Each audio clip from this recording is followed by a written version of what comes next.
Hello, good evening, everybody. Happy Thanksgiving week for many of you. And I hope you have a fun and enjoyable Thanksgiving holiday coming up. Aaron and I are back again this week to talk about chapter 4 from Screwtape Letters. For some reason, Aaron, earlier I thought we were going to talk about chapter 5, and then I reminded myself I was one ahead of myself. So we're jumping into chapter 4 from Screwtape Letters, and this is going to be another fun discussion, I think. And I'll let you kick off with your thoughts, Aaron.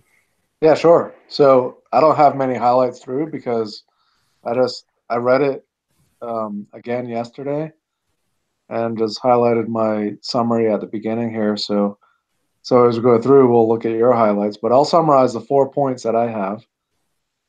This is all about prayer, and so I guess if you're getting to a point where this book gets really serious, it's chapter 4. It's prayer. Number one, it's the most feared action that we as believers have by evil spirits. They fear it the most. Um, the number 2 point that I took from this whole chapter is that the posture of prayer is important. A humble posture, even just a bodily posture, bowing down, is an important act. Um, but I also think that that goes to your spiritual posture too. You're walking down the street with distractions, and your spiritual humbleness is very important. Number three was distractions are tactics that are used by the enemy. Um, our enemy tends to focus on our feelings while we're in prayer. So if we don't feel spiritual, we're going to be distracted. And that is clearly a distraction. We can pray anytime, no matter how we feel. And then number four was prayer in spirit is very powerful. So that's whether it's in an unknown tongue, whether it's in just plain English, but praying in a spiritual mode is extremely powerful. That's the point where the enemy gives up. And this chapter talks about that a little bit. When a believer gets to that point, there's nothing that the enemy can do, nothing at all, because you're literally in the presence of God. So the chapter talks about not focusing on objects and pictures, to the point where you're truly uh, not really picturing anything, just praying spiritually. I think best way I can describe when I've been in that mode is that um, Christ is praying for me through me, and I'm no longer in control of even what I'm praying. Fully conscious, all of that, but there's a spiritual connection there that can be unbroken. So this chapter talks about all those things, but from, of course, evil's perspective on how dangerous prayer is. Mm-hmm. So that's kind of how I'd summarize it, Tim, and I'll kick it over to you. Yeah, so definitely, obviously the screw tapes, yelling at his nephew at the beginning, about his blunder and letting his patient, as he calls him, get into prayer. And I highlighted just as I was rereading, the sentence, parent-like nature of his prayers in childhood, and it is interesting how he brings that up is it's there's this um, we do sometimes as adults make fun of these childhood prayers, these prayers we teach children. As we get to adults, we're like, oh yeah, I remember that, haha, that was a fun, cute little prayer as a child. And while they have their, they definitely have their purpose of helping children, memorize prayer because they, to help them give something to pray to. As adults, it's useful when you're an early Christian because you're not mature in your prayer life. You're not mature in how you want to talk to and speak. At our church at the Charlotte's Hope Church, the pastor, at the end of we always do a prayer for everybody, each other at the end of service, and he often refers to says, if you don't know what to say or what to pray about, just simply pray the best for them. If nothing else, that's that's a good thing to pray is pray that God would give them what's best for them. And it's the concept of you don't have to be a just go with what you know as prayer, and those words will be still meaningful because it's not about the words always themselves. It's the heart intent behind it that drives it. And then because he goes on to say is like you focus on these inward, spontaneous, kind of more meaningful, so to speak, prayers, and all of a sudden you get so distracted from trying to figure that out that you fail to pray at all. And it goes into what you were saying, Aaron, about the composure. I liked how you brought up, Lewis brought up Coleridge into this. And I don't know Coleridge as a poet very much. I studied him, but apparently he had written somewhere that he did not pray with moving lips and bended knees, but just composed his spirit. And that's something that's I think often hard for Christians at many degrees, maybe more today than others of other times, is to get into that prostrate position or on your knees position of prayer, because we often worry too much about what other people around us may see us and think, and we gotta get past that, and just it's the posture is also a symbol of the humbleness that we come to God with. So I think that fell in line with your concept of your posturing. So because he says whatever their bodies do affects their souls. That was another comment when I right there. I said,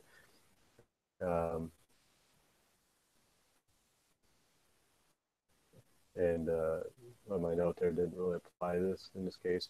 So yeah, I think that's an interesting position. And you and I, Aaron, talked about how coming from Pentecostal backgrounds, people who can really put on a show, so to speak, on prayer. But I think there's obviously got to be a balance, right, of what's for show, what's true, humble heart of prayer for God, right?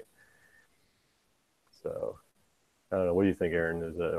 Am I on track with that, or is that or am I off base? Yeah, I think so. I think prayer gets complicated when we consider, maybe how we should act, what the posture should be uh, when we're around other people, versus when we're alone with God on our own. Uh, the those are maybe those over time and over Christian maturity can be one and the same thing.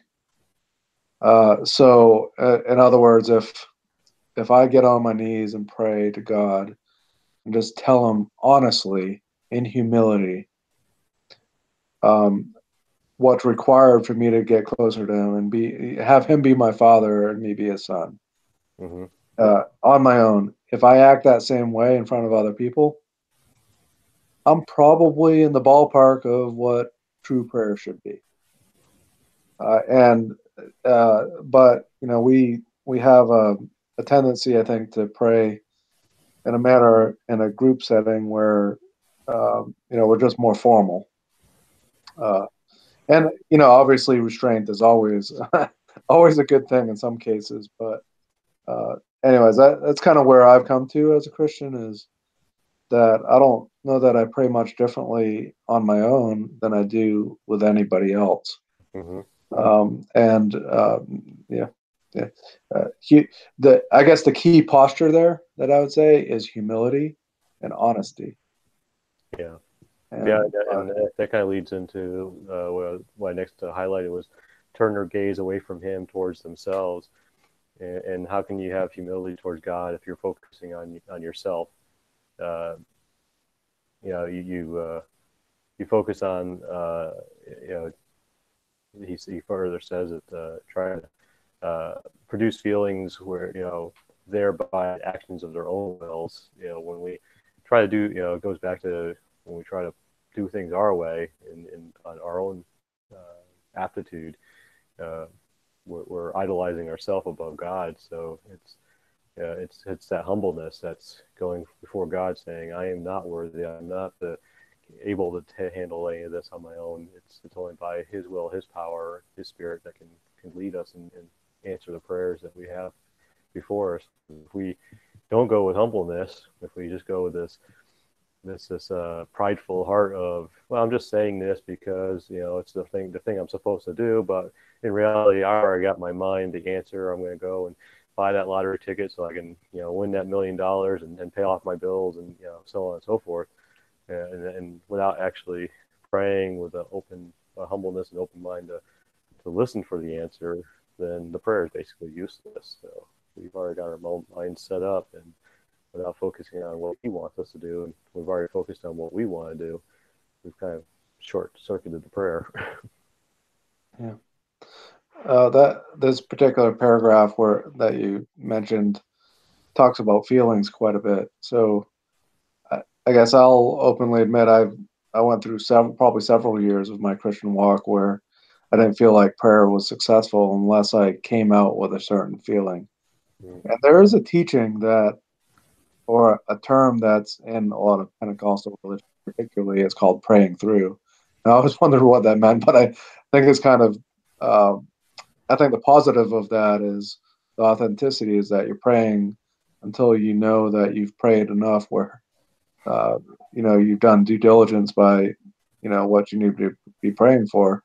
The flip side is people get caught in, praying to a point where maybe they feel something, you can kind of force emotions on yourself if you're not careful there. So I guess the default posture is go humbly, be honest, and even if you don't feel anything, God's going to honor it. It's prayer. Prayer is talking to Him. He respects the trust that you give in praying in humility. So feelings are a deception that we have as human beings and can inhibit our prayer life. And what I mean by that more than anything is that just the act of prayer, we can delay getting on our knees and praying because of not feeling right to kneel before God. Yeah. Where that's the most important time to kneel before God. So put the feelings aside.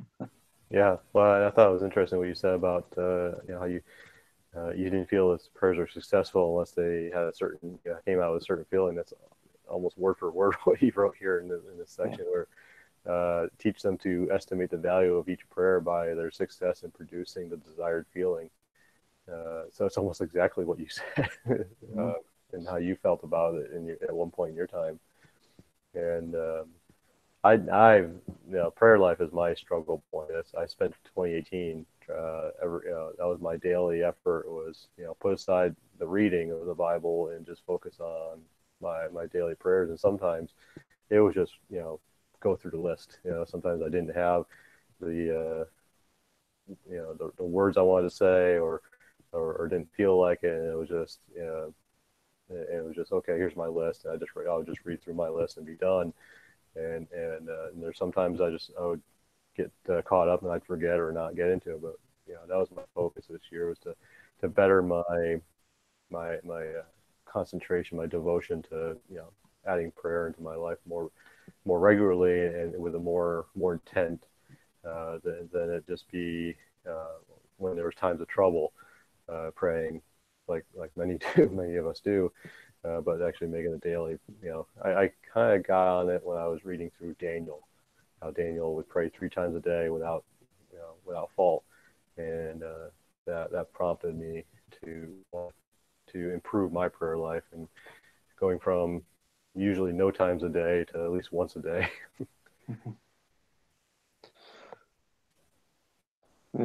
So it's interesting. The next whole paragraph, which is a long one, actually, it might be the final paragraph, actually, but it talks a lot about something we can probably all relate to. Is we're very visual people, right?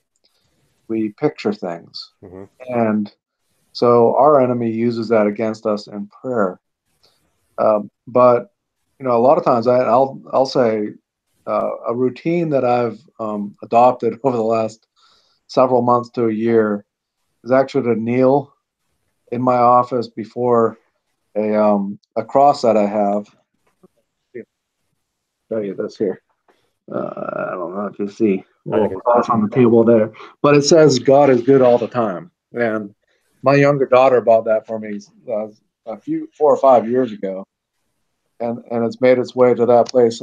But I actually kneel before that, and I read that God is good all the time. But my point where I'm going there is we all kind of have something that we either kneel before or a picture as we're getting in prayer. And this whole paragraph is how that actually can become a distraction. oh yes, yeah. So there's nothing wrong with, a cross that says God is good all the time. That's a very good thing.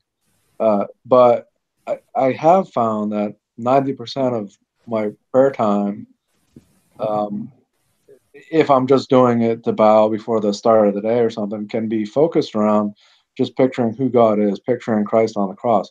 These pictures, I don't know that there's anything wrong with that, but this paragraph talks about how that can be distracting, um, and how the enemy would want you to stay in that state as long as possible, versus getting to a point where it's truly spirit to spirit, where the Holy Spirit is actually praying through you and with you. And whether there's images in your mind or not, it doesn't matter. The Spirit is really taking over, in either talking through you or speaking to you. Uh, I've had times where, I'm sure we all have, where uh, you just hear, "I love you. I love you just as you are. Thanks for praying to me. Thanks for talking to me." That's the point you want to be in prayer. Real simple, not distracted by objects or, picturing whatever you may picture. So Yeah, yeah. The highlight I had that kind of summarizes what you're saying there is I'll read beyond what I highlight here. He says, I have known cases where the patient called his God, or what the patient calls God, was actually located up and to the left at the corner of this bedroom ceiling, or inside his own head, or in a crucifix on the wall. But whatever the nature of the composite object, he must keep him praying to it, to the thing that he has made, not to the person who has made him.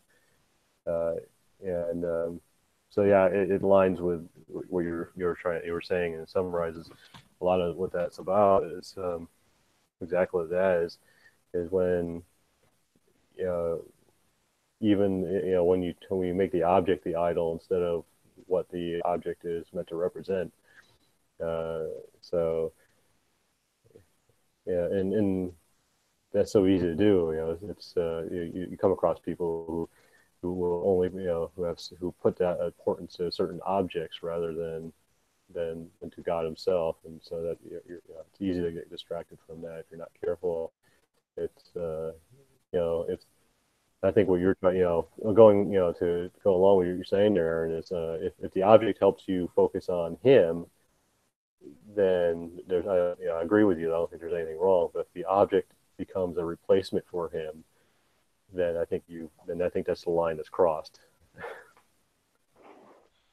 yeah, certainly, most prayers I've had in my life, if I added up to some of them, have been about that kind of just preconceived notions, and it's only when I'm really broken or uh, just able to focus on prayer. There's good teachings about prayer and posture for prayer and all that. A lot of good teaching, and it's only in those times where I think you really realize the power of prayer. Um, and I guess I'll just say honestly, my prayer life, when my life in general is kind of up in air and I feel like I don't have victory, persistently, 100% of the time, it always goes back to a weak prayer life. Mm. Whether I'm praying 3 or 8 times a day or not, it's a weak prayer life because, I'm just not praying the way that Jesus taught us to. And I'm guilty. I say the prayer that Christ taught us to pray every day. I say that when I say it actually without just repeating the words and actually praying the meaning of what he was teaching us, it's actually powerful because I'm actually thinking about it and actually being humble. So I probably do that about once a month. And I mean, just to be honest, the, the distractions in life are so much that we really don't pray uh, very authentically very often, Yeah. or at least I don't. Um, when I do, I notice a difference. So, Yeah. Well, that's what I was going to say earlier, that my prayer life has been always weak for a long time, in terms of the intent to do it regularly with intention. And so my intention was just simply to do it, even to mimic it, uh, just so that it became more comfortable in my daily work and a daily effort.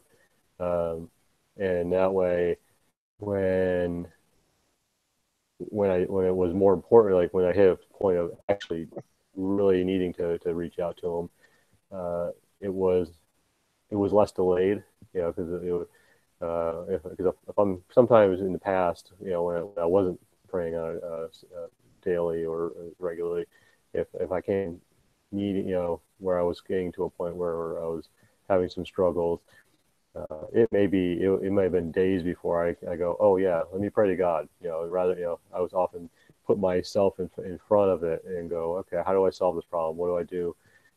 But I would forget to say, oh God, what do you want me to do? Instead of, or God help me. Instead it would be, Tim, how do you do this? How are you going to fix your problems? But as I went through this year, for putting myself in a position to pray regularly on a daily basis, whether I felt like it or not, whether I was genuine or not, it seemed that when I faced troubles and struggles, my mind more readily went to God rather than myself. So it has seemed to change my perception, my the way I approached reaching out to him. It did help me seem to put him more in the forefront of my mind when things needed to be when I needed him more. Um, I think for me going forward, I just need to be more genuine and prayerful. Maybe not as much prayer, but more worshipful on the good days. Praising Him for my good days better, thanking Him for when the days are good and I'm not having trouble. I think that'll be the next big step.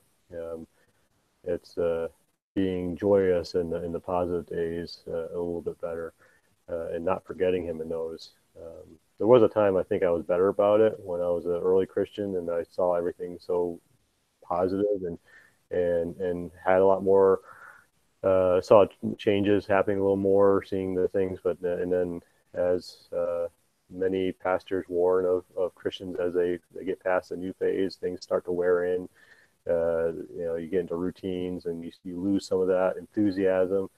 Um, I need to work myself back into that enthusiasm of praise and worship of the life He saved me from, going from sinful to, although sin is still not gone from my life, but it's much reduced.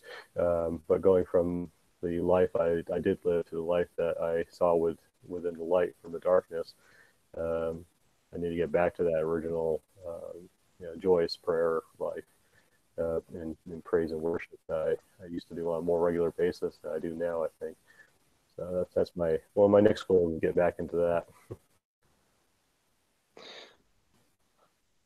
well, good. Well, that's just the growth of a Christian, paralleling the growth of a child. As you get a little more freedom in childhood, you get a little more freedom in your Christian walk too. So God allows us to go through that cycle, Tim, and that's why we feel that way, because He's letting us out of His sight actually because He trusts us. Um, Yeah. so just a little encouragement there that just Oh yeah. Yeah. I'll tell you that for me, I feel that a lot too. So Yeah. um, Well, I mean, it's awesome that free will He gives us to explore that path. I think we've already spoken to a few chapters back that free will to, we're not the angels that are daily, forever and ever just, praising him, hallelujah, without ceasing, because they don't have a choice, but we do.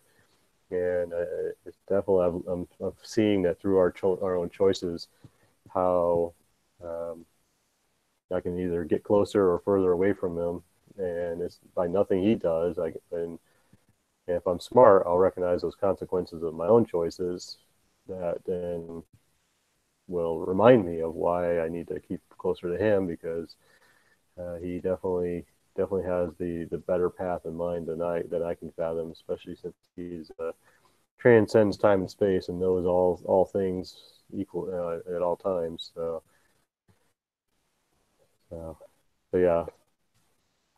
Speaking of time and space, a little side note off the chapters here, and I was reading through a little article about Stephen Hawking's last book, how he explained or kind of explains away from God's existence, and I don't know if you read it or not, Aaron, but it was interesting. Yeah. He basically said that that before the Big Bang, there's no existence of time. And if there's no existence of time before the Big Bang, then there's no time in which a God can exist to create something. And as I read that, I was like, as smart as the man is, he's missed one valid point about God. God doesn't exist in time. No, right. Time is as created as Earth itself. Yeah, but I just thought it was absolutely funny listening to it. I was like, okay, he's a great physicist. I'm not going to take anything away from his intelligence as a physicist. He's got a mind that will forever exceed mine in comprehending a lot of complexity. But he just, I have trouble seeing how he could not recognize by definition that God, by definition, transcends time.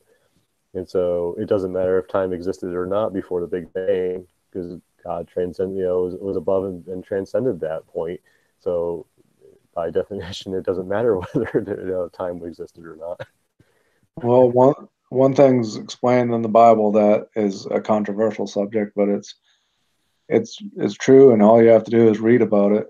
And that's that faith is a gift, and not everybody's given it. Mm-hmm. And so there's a case where, I don't know where his soul, where he ended before passed away. Not for me to judge, but very brilliant man. But he may not have been given that faith, may not have been predestined. So yeah, that's up to God. I haven't read his book actually. I like I said, I was just reading the synopsis from the article. So if I missed something because of reading the article instead of reading the book, then I'm at fault for making a conclusion from that. But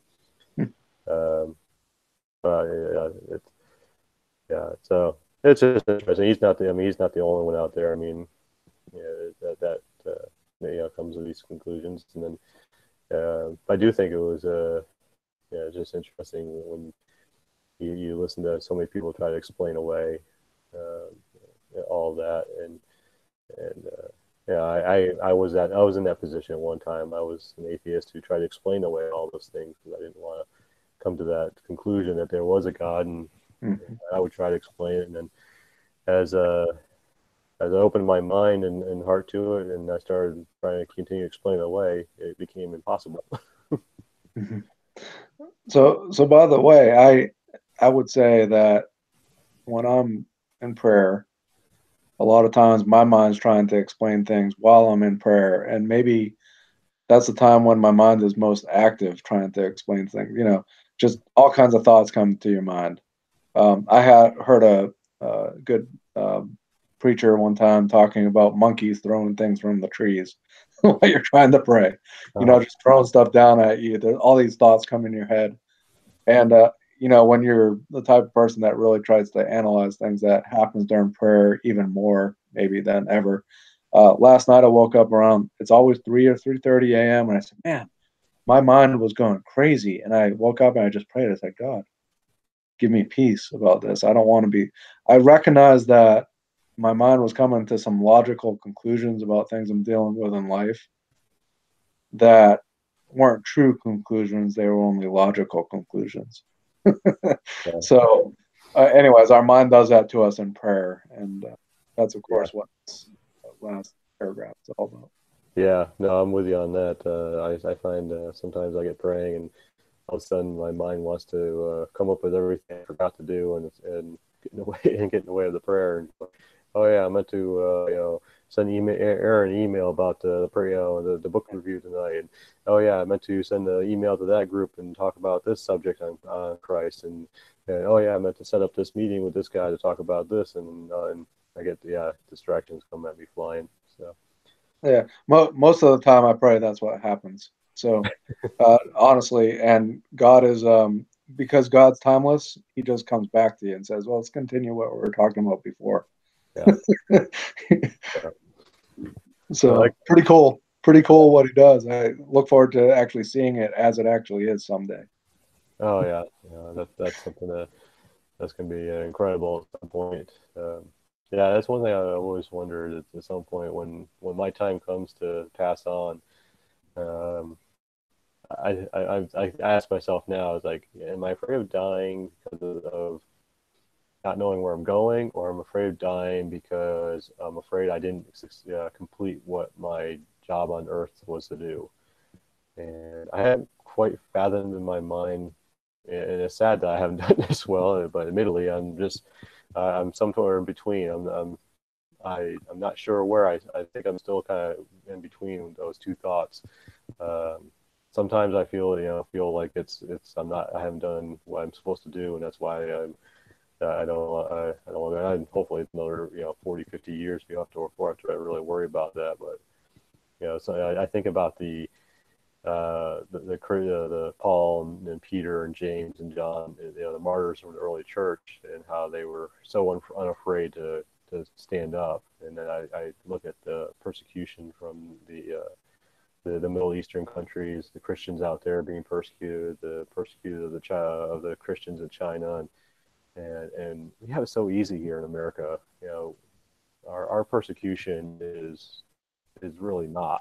We don't have any such persecution to speak of, and so it's hard to question whether or not we have faith strong enough to stand up against such challenges. And so it's so I bring that. That's what brings up to mind is how strong am I in faith and connection with God to stand up to those challenges. And that one always that one gets me every once in a while. It's like I guess I won't know until true persecution comes my way. True.